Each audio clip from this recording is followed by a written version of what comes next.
What's up? How's it going, everybody? Today I'm going to be talking about The Great Mouse Detective from 1986, based on the Basil of Baker Street book series by author Eve Titus. So if you're unfamiliar with this movie, The Great Mouse Detective is a Disney classic animated movie regarded by some to be the beginning of the Disney Renaissance. And the story itself is basically a Sherlock Holmes story. It's Sherlock Holmes without Sherlock Holmes. Basil of Baker Street is your Sherlock Holmes stand-in.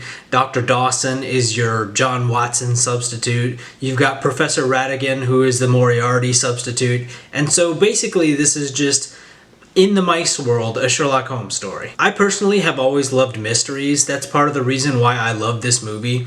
I grew up with this movie. I saw it multiple times as a kid. Surprisingly, it wasn't one of my favorites as a kid, but I did enjoy it. I did like it. It just wasn't one of my, top 3 or whatever. But this movie has grown on me a lot in my adulthood, and I think that's part of the reason why.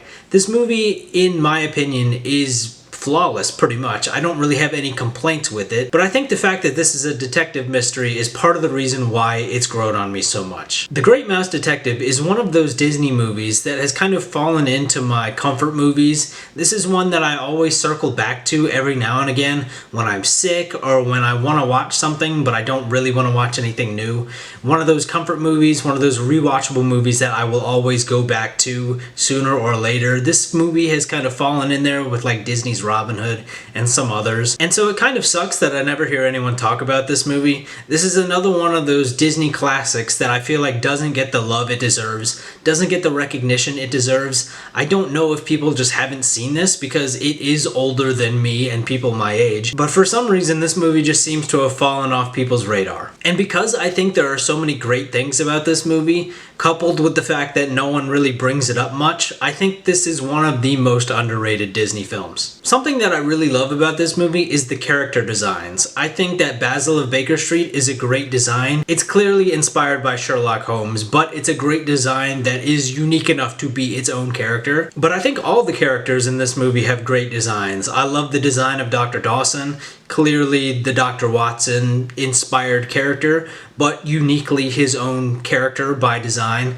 Olivia has a great design, Mr. Flaversham has a great design, all of Ratigan's goons have great designs, and Ratigan himself, Professor Ratigan, is one of the most underrated designs and Disney villains in all of the classic animated movies. If you've watched any of my other videos about classic Disney movies, you might know that I always praise the music in these movies. I think that the music is always great. That's something that Disney movies have always been good at. But I'll say it again, even though I sound like a broken record, I think this movie has a great score, but also the original songs in this movie are really good. Some of my favorite songs out of all the Disney animated movies are in this movie. Let Me Be Good to You might be a top 5 Disney song of all time. At least in the animated movies, it might be up there. And speaking of which, something that really pains me when I watch this movie, although I love it, I am pained by the fact that this movie never got the chance to get a sequel or a spin-off or anything like that.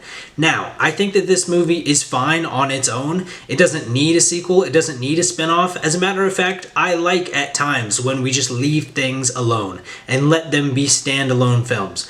But this is one of those instances where I really like the characters, and this is a Sherlock Holmes inspired story, so there are many other Sherlock Holmes stories and elements that you could pull from for a sequel. Also, this is based on a book series. You have content, you have story there already that you could have pulled from for a sequel, but it never got the chance to have any of that because the scene in the bar when they do Let Me Be Good to You on stage was considered to be too risque at the time for Disney, and so it just kind of imploded any opportunity for there to be a sequel, for there to be a spin-off. But at the end of the day, it's such a good song, I will sacrifice a sequel to keep that song in the movie. It's one of my favorite Disney songs. Underrated. Go listen to it.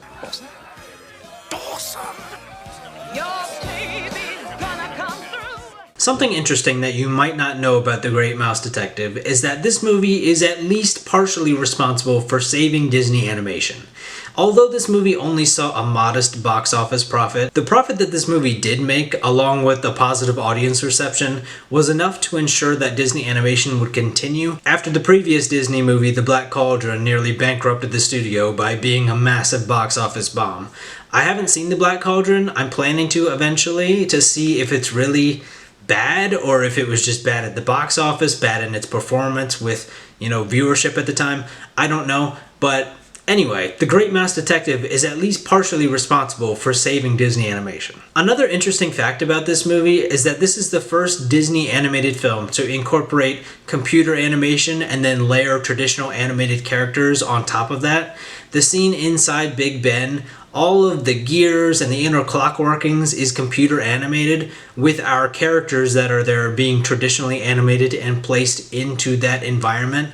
And so if you've ever noticed that in this movie that scene looks a little different than the other scenes in the movie, that's why. Big Ben on the inside is computer animated, and so that's the first instance of this being done in Disney, and I believe in animation in general. So that's something significant that this movie contributed to, something to remember it for, and something that makes it important to the history of animation. But yeah, that's really all I've got to say about The Great Mouse Detective. I love this movie. I don't have any complaints with it. If you've seen this movie, let me know what you thought of it in the comments down below. If you grew up with it, let me know. If you've never seen it, I recommend you go check it out, because it's a Disney classic that I think everyone should watch at least once. But yeah, if you want to help me out here on YouTube, liking this video, commenting on this video, subscribing to the channel, checking out some of my other videos, all those things help me grow the YouTube channel. I have social media links in the description. I have some other videos that I did that are classic Disney animated movies. I've done The Sword and the Stone, I've done Robin Hood, I've done The Rescuers. I'm kind of making my way through all the mouse related movies for some reason. I don't know how that started or why that started, but it's something that I'm kind of doing on purpose at this point. But yeah, until next time when I do another mouse. Bye. Amazing. Actually, it's elementary, my dear Dawson.